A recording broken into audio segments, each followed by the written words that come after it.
بسم اللہ الرحمن الرحیم۔ سامعین کرام، آپ سن رہے ہیں اردو کہانی گاڈ فادر، جس کے مصنف ہیں محمود احمد مودی، اور یہ اس سلسلے کی قسط نمبر 9 ہے۔ مجھے امید ہے آپ کو میری یہ کاوش پسند آ رہی ہوگی۔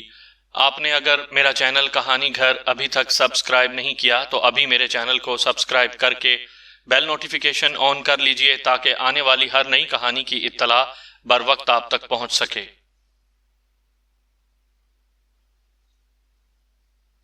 مائیکل یہی سمجھ رہا تھا کہ گیٹو جائے واردات پر موجود رہا ہوگا، اس لیے اس نے گیٹو سے پوچھا، فریڈ کی حالت کیسی ہے؟ وہ ٹھیک تو ہے نا؟ گیٹو کے بجائے مینزا نے جواب دیا، ڈاکٹر نے اسے انجیکشن لگایا ہے، وہ سو رہا ہے۔ مائیکل نے ہیگن کی بیوی کے قریب پہنچ کر تسلی دینے کے انداز میں اس کا کندھا تھپ تھپایا۔ وہ دونوں ہمیشہ ایک دوسرے کے ساتھ اچھی طرح پیش آتے تھے۔ مائیکل بولا، فکر مت کرو، ہیگن خیریت سے واپس آ جائے گا۔ کیا تمہاری سنی سے بات ہوئی ہے؟ ٹیریسا نے نفی میں سر ہلایا۔ وہ ایک دبلی پتلی، نازک اندام اور خوبصورت عورت تھی۔ اس وقت وہ خاصی خوفزدہ نظر آ رہی تھی۔ مائیکل نے اس کا ہاتھ تھام کر اسے صوفے سے اٹھایا اور اپنے ساتھ اس کمرے میں لے گیا جسے ہیگن اور ڈان آفس کے طور پر استعمال کرتے تھے۔ وہاں سنی میز کے عقب میں ریوالونگ چیئر پر نیم دراز تھا۔ اس کے ایک ہاتھ میں رائٹنگ پیڈ اور دوسرے میں پینسل تھی۔ سنی کے علاوہ وہاں صرف ایک ہی شخص موجود تھا۔ مائیکل اسے پہچانتا تھا، وہ ٹیسو تھا۔ وہ بروکلین میں رہتا تھا اور اس کی حیثیت ڈان کے لیے متبادل سپہ سالار کی سی تھی۔ اسے دیکھ کر مائیکل سمجھ گیا کہ گھر میں موجود لوگ دراصل اس کے آدمی تھے، اور اس وقت 8 مکانوں پر مشتمل اس رہائشی گوشے کی حفاظت کی ذمہ داری انہوں نے ہی سنبھالی ہوئی تھی۔ ٹیسو کے ہاتھ میں بھی ایک پیڈ اور پینسل تھی۔ سنی نے جب مائیکل اور ٹیریسا کو کمرے میں دیکھا تو اٹھا اور میز کے عقب سے نکل آیا۔ اس نے بھی ٹیریسا کے ہاتھ تھپک کر اسے تسلی دی، پریشان مت ہو ٹیریسا، ہیگن خیریت سے ہے۔ وہ لوگ اصل میں اس کی زبانی صرف اپنی تجاویز وغیرہ بھجوانا چاہتے ہیں۔ انہیں معلوم ہے وہ صرف ہمارا وکیل ہے، کوئی لڑنے والا آدمی نہیں ہے، اس لیے وہ اسے کوئی نقصان نہیں پہنچائیں گے۔ کم از کم اتنی عقل تو انہیں ہوگی، اسے گزن پہنچانے کی کوئی تک نہیں بنتی۔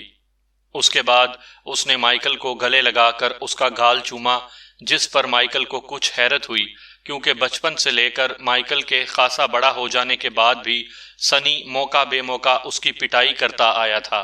خدا کا شکر ہے تم خیریت سے یہاں پہنچ گئے، سنی بولا۔ ماما کو پاپا کے بارے میں بتانے کے بعد انہیں تمہارے متعلق کوئی بری خبر سنانے کی مجھ میں ہمت نہیں تھی۔ ماما کی حالت کیسی ہے؟ مائیکل نے پوچھا۔ ٹھیک ہے، وہ ہمت اور جرت سے حالات کا سامنا کر رہی ہیں۔ وہ اور میں ایسے حالات سے پہلے بھی کئی بار گزر چکے ہیں۔ تم اس وقت چھوٹے ہی تھے، تمہیں حالات کی سنگینی کا اس وقت زیادہ اندازہ نہیں تھا، اور اس کے بعد کافی طویل عرصہ سکون اور آرام سے گزر گیا۔ پھر ایک لمحے کے توقف سے وہ بولا، ماما ہسپتال میں ہے، امید ہے پاپا بچ جائیں گے، ان کی حالت خطرے سے باہر ہے۔ کیا خیال ہے ہم بھی ہسپتال نہ چلیں؟ مائیکل بولا۔ سنی نفی میں سر ہلاتے ہوئے بولا، جب تک یہ معاملہ نپٹ نہ جائے میں گھر سے کہیں نہیں جا سکتا۔ اس دوران فون کی گھنٹی بج اٹھی۔ سنی فون سننے لگا۔ اس کی توجہ بٹ جانے سے فائدہ اٹھاتے ہوئے مائیکل میز پر پڑے اس چھوٹے سے رائٹنگ پیڈ پر نظر دوڑانے لگا جس پر سنی کچھ لکھ رہا تھا۔ اس پر فہرست کے سے انداز میں 7 افراد کے نام لکھے ہوئے تھے۔ ان میں پہلے 3 نام سولوزو، فلپسو ٹے ٹیگلیا اور جون ٹے ٹیگلیا کے تھے۔ مائیکل کے لیے اس کا مطلب سمجھنا مشکل نہیں تھا۔ اس احساس سے اسے جھٹکا سا لگا کہ جس وقت وہ کمرے میں داخل ہوا اس وقت سنی اور ٹیسو ان افراد کے ناموں کی فہرست بنا رہے تھے جنہیں قتل کیا جانا تھا۔ سنی نے فون بند کرنے کے بعد مائیکل اور ٹیریسا کو مخاطب کیا، اگر تم دونوں دوسرے کمرے میں جا کر بیٹھ جاؤ تو بہتر ہوگا، میں اور ٹیسو یہاں ایک ضروری کام مکمل کرنے میں لگے ہوئے ہیں۔ یہ ابھی جو فون کال آئی تھی، کیا یہ ہیگن کے بارے میں تھی؟ ٹیریسا نے ہچکچاتے ہوئے پوچھا۔ اس نے سنی کے سامنے باہمت نظر آنے کی کوشش کی تھی، لیکن اس کی یہ کوشش ناکام رہی تھی۔ اس کی آنکھوں میں آنسو تھے۔ سنی اس کے کندھے پر بازو رکھ کر اسے دروازے کی طرف لے جاتے ہوئے بولا، تم اس کے بارے میں ذرا بھی فکر نہ کرو، وہ بالکل ٹھیک ہے، تم لیونگ روم میں بیٹھ کر انتظار کرو، جیسے ہی مجھے اس کے بارے میں اطلاع ملے گی میں تمہیں بتا دوں گا۔ مائیکل اب بھی خیریت سے اپنے بھائی سنی اور اس کے بلوائے ہوئے اس خاص آدمی ٹیسو کے بارے میں سوچ رہا تھا کہ وہ کتنے اطمینان سے بیٹھے متوقع مقتولین کی فہرست بنا رہے تھے۔ ان کا انداز کچھ ایسا ہی تھا جیسے کاروباری میٹنگ کا ایجنڈا تیار کر رہے ہوں۔ مائیکل کمرے سے باہر جانے کے بجائے ایک صوفے پر بیٹھ گیا۔ سنی نے ٹیریسا کو لیونگ روم میں بھیج دیا۔ دروازہ بند کر کے وہ مائیکل کی طرف مڑا اور بولا، اگر تم یہیں بیٹھنے پر تلے ہوئے ہو تو شاید تمہیں کچھ ایسی باتیں سننا پڑیں جو تمہیں پسند نہ آئیں۔ شاید میں تمہاری کوئی مدد کر سکوں۔ مائیکل سگریٹ سلگانے کے بعد بولا، نہیں، تم میری کوئی مدد نہیں کر سکتے۔ سنی نے فیصلہ کن لہجے میں کہا، اگر تم اس قسم کے معاملات میں ملوث ہوئے اور پاپا کو پتہ چلا تو وہ ناراض ہوں گے۔ مائیکل برہمی سے تقریباً چلاتے ہوئے اٹھ کھڑا ہوا، وہ تمہارے ہی نہیں میرے بھی پاپا ہیں، کیا میں ان کے کسی کام نہیں آ سکتا؟ ضروری نہیں ہے کہ میں باہر نکلوں اور لوگوں کو قتل کرتا پھروں، مگر میں کسی نہ کسی کام ضرور آ سکتا ہوں۔ مجھ سے بچوں جیسا سلوک کرنا بند کرو۔ میں دوسری عالمگیر جنگ میں حصہ لے چکا ہوں، خود بھی گولی کھا چکا ہوں اور کئی جاپانیوں کو ہلاک کر چکا ہوں۔ مجھے جنگ میں بہادری دکھانے پر تمغے مل چکے ہیں۔ تمہارا خیال ہے کہ میں تمہیں قتل و غارت گری کرتے دیکھ کر خوف سے بے ہوش ہو جاؤں گا؟ سنی اس کی برہمی کے جواب میں مربیانہ انداز میں مسکرا دیا اور تحمل سے بولا، اچھا ٹھیک ہے، فی الحال تو تم صرف فون اٹینڈ کرو، ابھی میں فیصلہ نہیں کر سکتا کہ تم کس کام آ سکتے ہو۔ پھر وہ ٹیسو کی طرف متوجہ ہوتے ہوئے بولا، ابھی جو فون آیا تھا اس سے کچھ ضروری معلومات حاصل ہوئی ہیں۔ دوسرے ہی لمحے اس کا رخ دوبارہ مائیکل کی طرف ہو گیا اور وہ اس سے مخاطب ہوا، کسی نے غداری کی ہے اور دشمن کو ایسا موقع فراہم کرنے میں مدد دی ہے جب پاپا کو آسانی سے نشانہ بنایا جا سکتا تھا۔ وہ مینزا بھی ہو سکتا ہے اور گیٹو بھی۔ گیٹو نے عین آج ہی اپنے آپ کو بیمار قرار دیتے ہوئے چھٹی کر لی تھی اور وہ گھر پر تھا۔ مجھے اب صحیح جواب معلوم ہو چکا ہے کہ دونوں میں سے غداری کس نے کی ہے، مگر تم چونکہ بہت عقل مند اور سمارٹ بننے کی کوشش کر رہے ہو، اس لیے میں تم سے پوچھ رہا ہوں، بتاؤ تمہارے خیال میں ان دونوں میں سے کس نے غداری کی ہے؟ کون سولوزو کے ہاتھ بکا ہے؟ مائیکل دوبارہ صوفے پر بیٹھ گیا اور اس نے گہری سانس لے کر اپنے جسم کو ڈھیلا چھوڑ دیا۔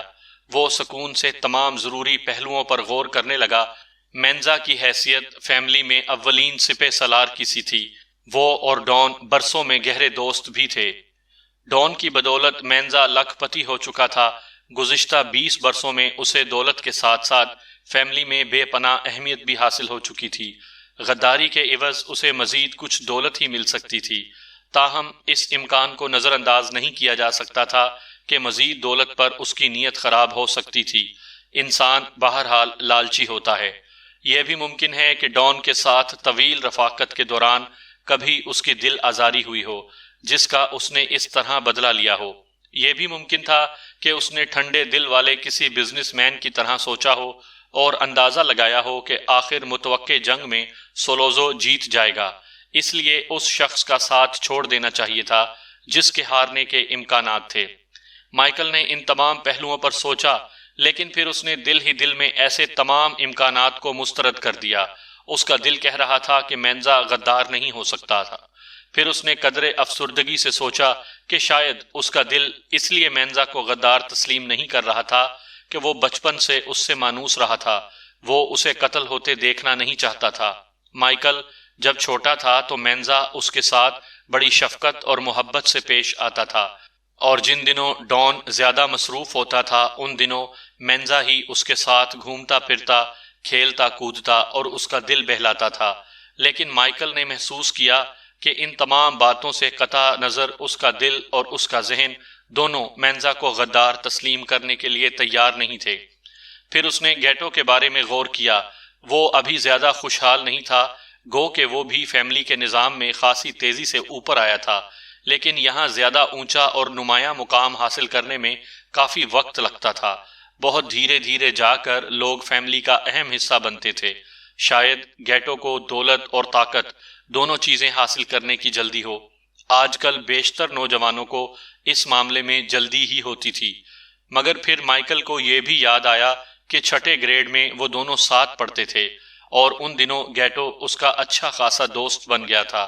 اسے احساس ہوا کہ وہ سزا کے طور پر گیٹو کو بھی موت کے منہ میں جاتے نہیں دیکھ سکتا تھا۔ آخر اس نے نفی میں سر ہلاتے ہوئے کہا، نہیں، ان دونوں میں سے کوئی غدار نہیں ہو سکتا۔ یہ رائے اس نے محض اس لیے دی تھی کہ وہ سن چکا تھا کہ سنی کو صحیح جواب تو معلوم ہو ہی چکا تھا، اب اس کی رائے سے کوئی فرق نہیں پڑتا تھا۔ لیکن اگر اس کی رائے پر فیصلے کا دار و مدار ہوتا تو مینزا کے مقابلے میں وہ بہرحال گیٹو کے خلاف ووٹ دیتا۔ وہ گیٹو کو قدر آسانی سے مشتبہ اور مشکوک سمجھ سکتا تھا۔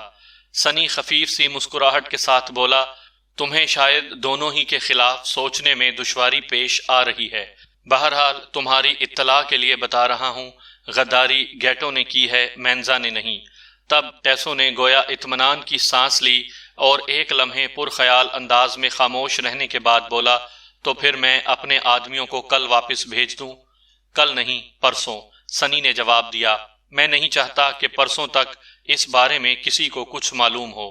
پھر ایک لمحے کے توقف کے بعد وہ بولا، اب مجھے اپنے بھائی سے کچھ نجی باتیں کرنی ہیں، کیا تم لیونگ روم میں جا کر بیٹھ سکتے ہو؟ ہم اپنی فہرست بعد میں مکمل کر لیں گے، اس سلسلے میں تم اور مینزا مل جل کر کام کرو گے۔ ٹھیک ہے، ٹیسو نے کہا اور اٹھ کر باہر چلا گیا۔ اس کے جانے کے بعد مائیکل نے سنی سے پوچھا، تم یقین سے کیسے کہہ سکتے ہو کہ گیٹو ہی غدار ہے؟ ٹیلی فون کمپنی میں ہمارے آدمی موجود ہیں، انہوں نے مینزا اور گیٹو کے پچھلے 3 ماہ کی کالز چیک کر کے ہمیں رپورٹ دی ہے۔ انہوں نے ان کے ہاں سے کی جانے والی اور انہیں موصول ہونے والی تمام کالز کا ریکارڈ چیک کیا ہے۔ اس مہینے میں 3 مرتبہ گیٹو طبیعت خراب ہونے کا عذر کر کے گھر پر رہا۔ ان تینوں دنوں میں اسے اس بلڈنگ کے سامنے واقعہ ایک پبلک فون سے ایک کال موصول ہوئی تھی۔ وہ لوگ چیک کر رہے تھے کہ کیا گیٹو پاپا کے دفتر سے باہر آئے گا یا اس کی جگہ اور کوئی آدمی پاپا کے ساتھ ہوگا۔ وجہ خواہ کچھ بھی ہو، لیکن بہرحال ان تینوں دنوں میں گیٹو کا بیمار ہونا اور انہی تینوں دنوں میں اسے ایک مخصوص پبلک فون سے کال موصول ہونا اسے غدار ثابت کرنے کے لیے کافی ہے۔ سنی نے ایک لمحے کے لیے خاموش ہو کر کندھے جھٹکے، پھر بولا، یہ بھی اچھا ہی ہے کہ گیٹو غدار ثابت ہوا ہے۔ مینزا کی تو مجھے آنے والے دنوں میں اشد ضرورت پڑے گی۔ کیا وسیع پیمانے پر لڑائی شروع ہونے والی ہے؟ مائیکل نے ہچکچاتے ہوئے پوچھا۔ سنی کی آنکھوں میں سختی اور صفاقی آ گئی۔ میرا ارادہ تو یہی ہے، میں صرف ہیگن کی واپسی کا انتظار کر رہا ہوں۔ البتہ اس دوران اگر پاپا کو ہوش آ گیا اور انہوں نے مجھے دوسرا لایا عمل اختیار کرنے کے لیے کہا تو پھر میں ان کا حکم مانوں گا۔ تم اس وقت کا انتظار ہی کیوں نہیں کر لیتے جب پاپا تمہیں حکم دینے کے قابل ہو جائیں؟ مائیکل بولا۔ سنی نے آنکھیں سکیڑ کر ناپسندیدگی سے اس کی طرف دیکھا اور بولا، میری سمجھ میں نہیں آیا کہ تمہیں جنگ میں تمغے کس طرح مل گئے۔ بے وقوف لڑکے، ہماری فیملی کے سربراہ پر، ہمارے باپ پر فائرنگ کی گئی ہے۔ ان کی نیت یقینی طور پر انہیں ہلاک کرنے کی تھی۔ یہ تو ایک اتفاق اور پاپا کی خوش قسمتی یا پھر ان کی سخت جانی ہے کہ وہ بچ گئے۔ یہ بہت بڑا چیلنج ہے، ہمیں گھسیٹ کر حالت جنگ میں لایا گیا ہے۔ اس قسم کی صورتحال میں غیر معینہ عرصے کے لیے چپ ہو کر نہیں بیٹھا جاتا۔ اگر مجھے ہیگن کی واپسی کا انتظار نہ ہوتا تو اب تک ہم جوابی کارروائی کر چکے ہوتے، اور اب مجھے اندیشہ محسوس ہو رہا ہے کہ شاید وہ ہیگن کو رہا نہ کریں۔ کیوں؟ مائیکل نے حیرت سے پوچھا۔ سنی نے ایک بار پھر اس کی طرف اسی طرح دیکھا جیسے کوئی بزرگ کسی بے وقوف بچے کی طرف دیکھتا ہے۔ پھر وہ گویا حتی الامکان تحمل سے کام لینے کی کوشش کرتے ہوئے اسے سمجھانے کے انداز میں بولا، انہوں نے یہ سمجھ کر ہیگن کو اغوا کیا تھا کہ پاپا پر قاتلانہ حملہ کامیاب ہو چکا ہے اور وہ مر چکے ہیں، جس کے بعد وہ مجھ سے اپنے معاہدے کے سلسلے میں نئے سرے سے بات کریں گے۔ اس سلسلے میں ہیگن رابطے کا آدمی ہوگا، وہ ہم دونوں کے درمیان پل کا کام کرے گا اور ہمیں معاہدے کی میز پر بٹھائے گا۔ اب جب کہ انہیں معلوم ہو چکا ہے کہ پاپا زندہ ہیں تو انہیں یہ بھی یقین ہو چکا ہوگا کہ پاپا کی زندگی میں ان کے ساتھ معاہدہ نہیں کر سکتا۔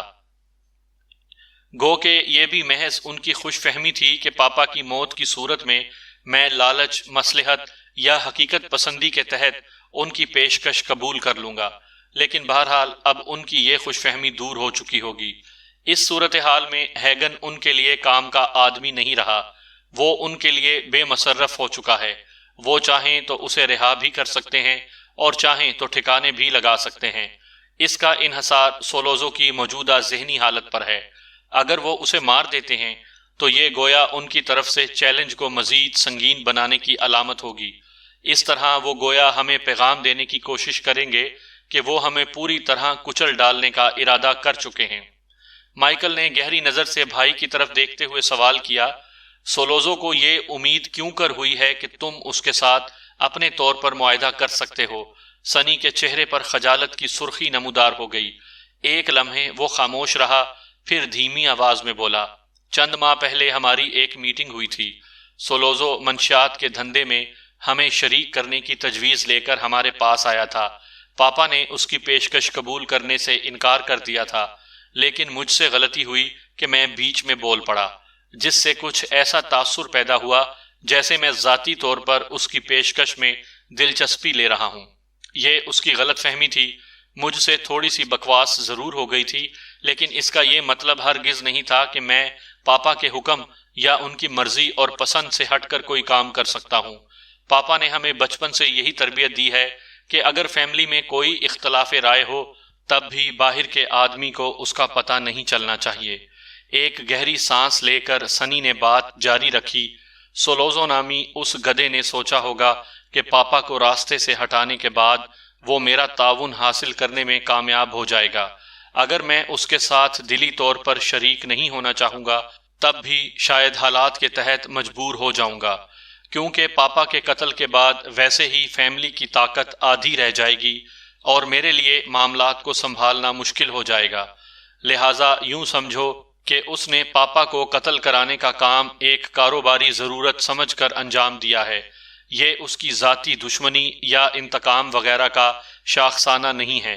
اپنی دانست میں یہ اس نے ایک خالص کاروباری قدم اٹھایا ہے، اور ایسا کرنے کی ہمت اسے صرف اس لیے ہوئی ہے کہ ٹیگ لیا فیملی اس کی پشت پر ہے۔ اگر میں اس سے پارٹنرشپ کر لوں تب بھی وہ مجھ سے ہی محتاط رہے گا اور بیچ میں ایک مناسب فاصلہ رکھے گا تاکہ میں کبھی موقع پا کر اس سے انتقام لینے کی کوشش نہ کروں۔ اس کے علاوہ اس صورت میں دوسری فیملیز بھی ہمیشہ یہ کوششیں جاری رکھیں گی کہ ہمارے درمیان جنگ نہ چھڑنے پائے۔ خدا نہ خواستہ اگر پاپا حملے میں مر گئے ہوتے تو اس پیشکش کے سلسلے میں تمہارا رد عمل کیا ہوتا؟ مائیکل نے جاننا چاہا۔ میں تب بھی سولوزو کو ہلاک کراتا۔ اسے بہرحال اپنی اس حرکت کی سزا کے طور پر موت کا شکار ہونا ہے۔ اسے تم مردہ ہی شمار کرو، میں اسے یہ سزا دے کر ہی رہوں گا، خواہ وہ اس کے لیے مجھے نیو یارک میں موجود اپنے جیسی 5 فیملیز سے جنگ کرنی پڑے، اور ٹیگلیا فیملی کا تو بہرحال اب صفایا ہونا ہی ہے، خواہ اس کوشش میں ہم سب مارے جائیں اور ہمارے تمام وسائل ٹھکانے لگ جائیں۔ مائیکل نرمی سے بولا، اگر پاپا تمہاری جگہ ہوتے تو وہ اس صورتحال سے اس طرح نہ نپٹتے۔ سنی غصیلے انداز میں اپنے ہاتھ کو حرکت دیتے ہوئے بولا، مجھے معلوم ہے میں پاپا جیسا انسان نہیں ہوں، مجھ میں ان والی عادات اور خصوصیات نہیں آئی ہیں، لیکن میں تمہیں بتا دوں، اور اس بات کی گواہی پاپا بھی دیں گے کہ جب معاملہ عملی قدم اٹھانے اور اینٹ کا جواب پتھر سے دینے کا ہوتا ہے تو میں اپنی اہلیت ثابت کر دیتا ہوں۔ میں احمق نہیں ہوں، مجھے اس قسم کے حالات سے نپٹنے کا سلیقہ بھی ہے اور تجربہ بھی۔ میں نے 19 سال کی عمر میں ہی اپنے آپ کو فیملی کے خاص معاملات میں شریک ہونے کا اہل ثابت کر دیا تھا، اور پچھلی مرتبہ جب فیملی کو جنگ کا سامنا کرنا پڑا تھا تو میں پاپا کے لیے ایک اہم مددگار ثابت ہوا تھا۔ اس لیے میں اب بھی اس قسم کی صورتحال سے خوف زدہ یا پریشان نہیں ہوں۔ فیملی کے پاس اس حالات سے نپٹنے کے تمام وسائل موجود ہیں، بس مجھے براسی کی کمی محسوس ہو رہی ہے، کاش کسی طرح اس سے رابطہ ہو جائے۔ کیا واقعی براسی اتنا ہی خطرناک ہے جتنا اسے سمجھا جاتا ہے؟ مائیکل نے تجسس سے پوچھا۔ خطرات کے میدان میں وہ اپنی مثال آپ ہے، سنی بولا۔ میں ٹیگلیا فیملی کے 3 آدمیوں کے قتل کی ذمہ داری اسے سونپنا چاہتا ہوں۔ میں نے سوچا ہے سولوزو کا کام میں خود تمام کروں گا۔ مائیکل نے بے چینی سے صوفے پر پہلو بدلا۔ سنی کو اس طرح باتیں کرتے سن کر اس کے جسم میں سرد سی لہریں دوڑ رہی تھیں۔ وہ دل ہی دل میں اس بات پر خدا کا شکر بھی ادا کر رہا تھا کہ اس قسم کے کاموں میں اسے نہیں گھسیٹا جا رہا تھا۔ اس نے اگر کرنے بھی تھے بے ضرر قسم کے کام ہی کرنے تھے۔ اس لمحے لیونگ روم سے کسی عورت کی چیخ سنائی دی۔ وہ ہیگن کی بیوی ٹیریسا کی آواز معلوم ہوتی تھی۔ خدا خیر کرے، مائیکل نے دل ہی دل میں کہا۔ دونوں بھائی اٹھ کر دروازے پر پہنچے۔ باہر جا کر انہوں نے لیونگ روم میں جھانکا۔ وہاں موجود تمام افراد کھڑے ہوئے تھے۔ صوفے کے قریب ہیگن اپنی بیوی کے ساتھ کھڑا تھا اور اسے تسلیاں دے رہا تھا۔ وہ غالباً اس وقت کمرے میں داخل ہوا تھا جب ٹیریسا نے حیرت اور خوشی سے چیخ ماری تھی۔ اب وہ سسکیاں لے لے کر رو رہی تھی اور ہیگن کے چہرے پر قدرے شرمساری تھی۔ وہ گویا اپنی بیوی کی جذباتیت کے اس مظاہرے پر معذرت خواہ تھا۔ سبھی نے غالباً یہ دیکھ کر قدرے طمانینت کی سانس لی تھی کہ ہیگن زندہ سلامت اور بخیر و عافیت لوٹ آیا تھا۔ اس نے مائیکل کو دیکھا تو اپنی بیوی کو آہستگی سے دوبارہ صوفے پر بٹھا دیا اور بولا، تمہیں اس موقع پر یہاں دیکھ کر خوشی ہو رہی ہے مائیکل؟ پھر وہ پلٹ کر اپنی روتی ہوئی بیوی کی طرف دیکھے بغیر دونوں بھائیوں کے ساتھ آفس میں آ گیا۔ مائیکل قدرے فخر سے یہ سوچے بغیر نہ رہ سکا کہ ہیگن کے انداز و اطوار میں بھی بہرحال ڈون کی تربیت کا رنگ جھلکتا تھا۔ پھر اسے خیال آیا کہ ڈون کی تربیت کا رنگ تو سنی کی شخصیت میں بھی موجود تھا اور وہ خود بھی اس سے مکمل طور پر بچا ہوا نہیں تھا۔ صبح کے 4 بجے تک سنی، ہیگن، مائیکل، مینزا اور ٹیسو اسی کمرے میں موجود تھے جو آفس کے طور پر استعمال ہوتا تھا۔ ٹیریسا کو گھر بھیج دیا گیا تھا جو برابر میں ہی واقع تھا۔ گیٹو اس وقت بھی لیونگ روم میں منتظر انداز میں بیٹھا تھا۔ وہ اس حقیقت سے بے خبر تھا کہ اس بارے میں ٹیسو کے آدمیوں کو ہدایات دی جا چکی ہیں کہ نہ تو اسے گھر سے کہیں باہر جانے دیا جائے اور نہ ہی نظر سے اوجھل ہونے دیا جائے۔ ہیگن نے سولوزو سے ہونے والی تمام گفتگو سنی کے گوش گزار کر دی تھی اور اسے تفصیل سے سمجھا دیا تھا کہ سولوزو کو جب اطلاع ملی کہ ڈون مرا نہیں تو اسے سولوزو کی آنکھوں میں اپنے لیے سزائے موت کا حکم صاف لکھا دکھائی دیا، لیکن ہیگن نے وکیلوں والے مخصوص مدلل انداز گفتگو سے دھیرے دھیرے اس کے ذہن سے یہ خیال نکالا تھا۔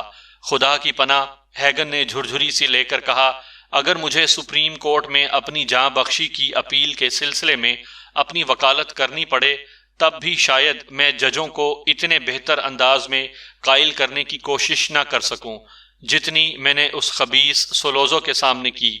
میں نے اسے بتایا کہ اگر ڈون زندہ بچ گیا تب بھی میں تمہیں اس کا معاہدہ قبول کرنے پر آمادہ کر سکتا ہوں۔ وہ معذرت خواہانہ انداز میں سنی کی طرف دیکھتے ہوئے مسکرایا۔ میں نے اسے یقین دلایا کہ تم میری بات ٹال ہی نہیں سکتے کیونکہ تم سے میری اسکول کے زمانے سے دوستی چلی آ رہی ہے، اور دیکھو میری یہ بات سن کر میرے بارے میں بدگمان نہ ہونا اور نہ ہی غصے میں آنا۔ میں نے اسے یہ تاثر بھی دیا کہ ڈون پر قاتلانہ حملے کی وجہ سے تم اتنے جذباتی نہیں ہوگے جتنا اسے اندیشہ ہے۔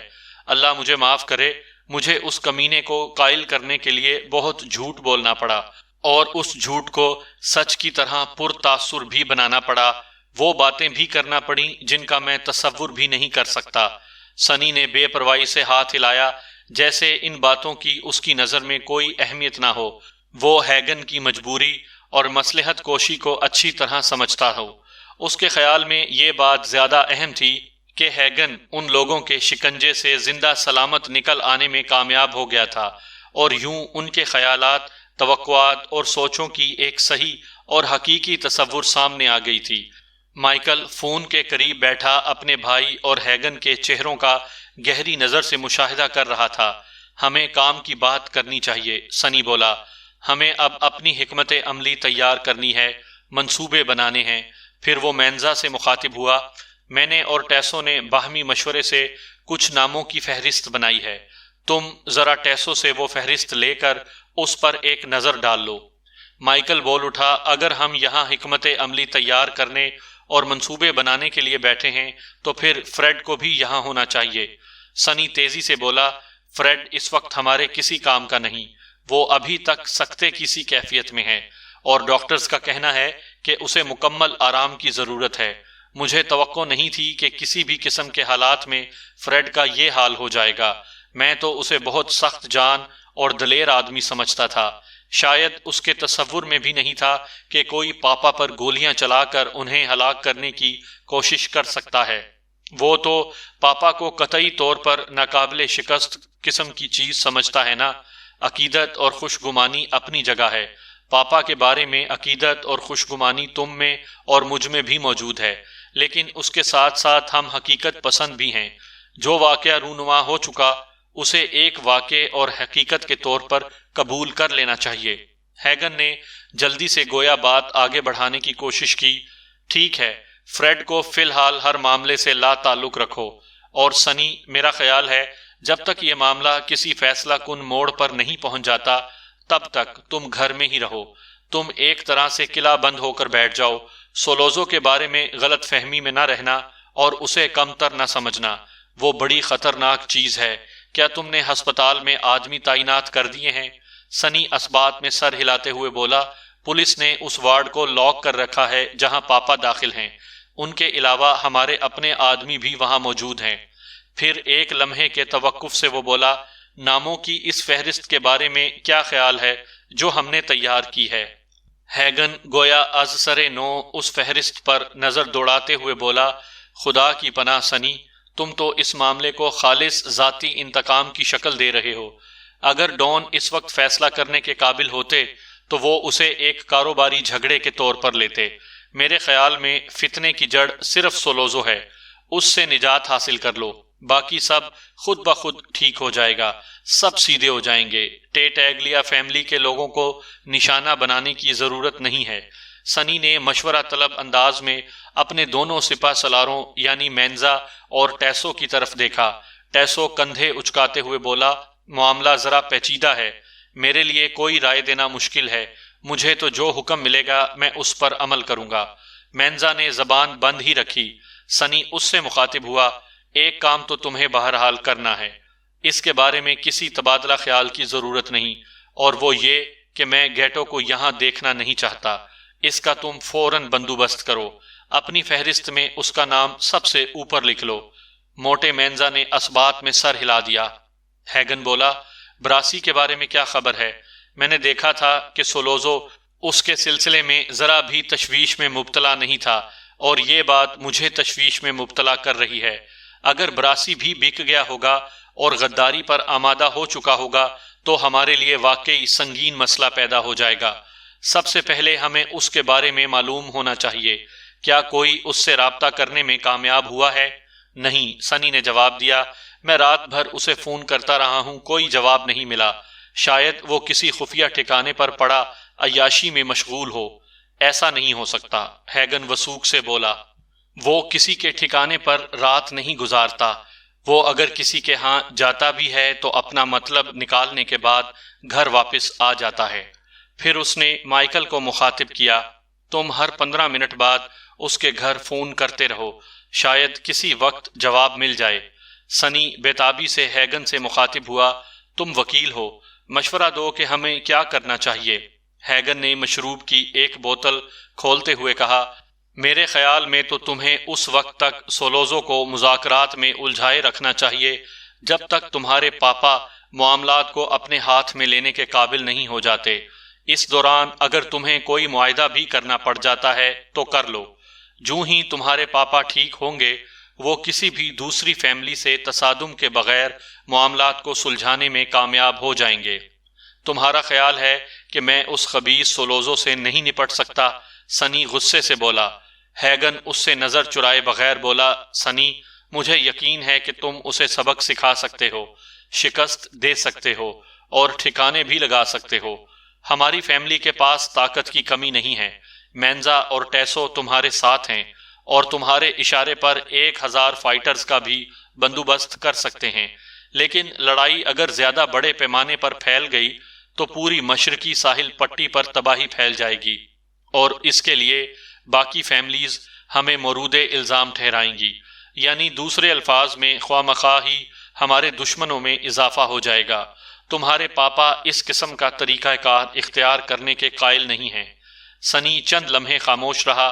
مائیکل کے خیال میں وہ بات چیت اور صلاح مشورے میں کافی صبر و تحمل کا مظاہرہ کر رہا تھا۔ آخر سنی نے ٹھہرے ٹھہرے لہجے میں ہیگن کو مخاطب کیا، اور اگر خدا نخواستہ پاپا جانور نہیں ہوتے اور ان کا انتقال ہو جاتا ہے تو پھر تمہارے خیال میں مجھے کیا کرنا چاہیے؟ ہیگن خاموش رہا۔ اس کے چہرے پر سنجیدگی گہری ہو گئی۔ ایسا لگتا تھا کہ وہ خوب سوچ سمجھ کر نہایت محتاط انداز میں جواب دینا چاہتا ہے۔ کمرے میں گہرا سکوت طاری ہو گیا۔